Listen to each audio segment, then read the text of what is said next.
या तरुणांमध्ये हार्ट अटॅकचं प्रमाण दिवसेंदिवस वाढत चाललंय. आणि याचं सर्वात महत्वाचं कारण कोणतं?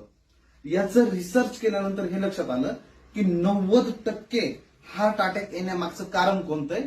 तर ते अनिद्रा. म्हणजे अनेक लोकांना झोप येत नाहीये.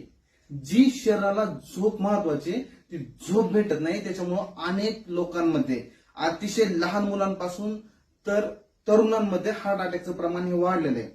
आणि हा निद्रानाश कधी होतो? आपण अति टेन्शन घेतो, नको त्या गोष्टीवरती जास्त विचार करतो, नको तोपर्यंत मोबाईल पाहतो, टीव्ही पाहतो. या गोष्टीमुळे आपलं झोपेचं प्रमाण कमी झाल्यामुळं अनेक लोकांना हार्ट अटॅक हा कमी निद्रेच्या कारणामुळे येतो. आपल्याला जर हार्ट अटॅक पासून वाचायचं असेल तर आपल्याला स्वतःला व्यायामाची सवय लावावी लागेल.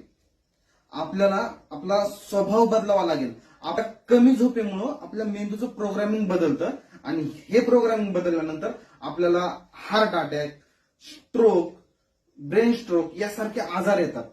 तर तुम्हाला व्यायामाची सवय लावून घ्यायची असेल, झोपायचं किती वेळ हार्डवर्क करायचं हे जर पाहिजे असेल तर आम्ही तुमच्यासाठी घेऊन आलेलो आहे natural fitness foundation, natural fitness club.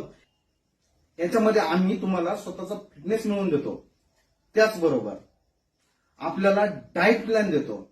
त्याचबरोबर आपलं जे ओव्हरवेट असेल, वाढलेलं वजन असेल तर ते वजन कसं कमी करायचं हेही सांगतो. आणि सर्वात महत्वाचं, कोणतंही प्रोडक्ट विकत न देता घरच्या घरीच वजन कसं कमी करायचं हे खात्रीशीर सांगतो. आणि खात्रीनिशी तुम्हाला सांगतो, तुम्हाला फिटनेसमध्ये आणण्याची जबाबदारी ही आमची असेल.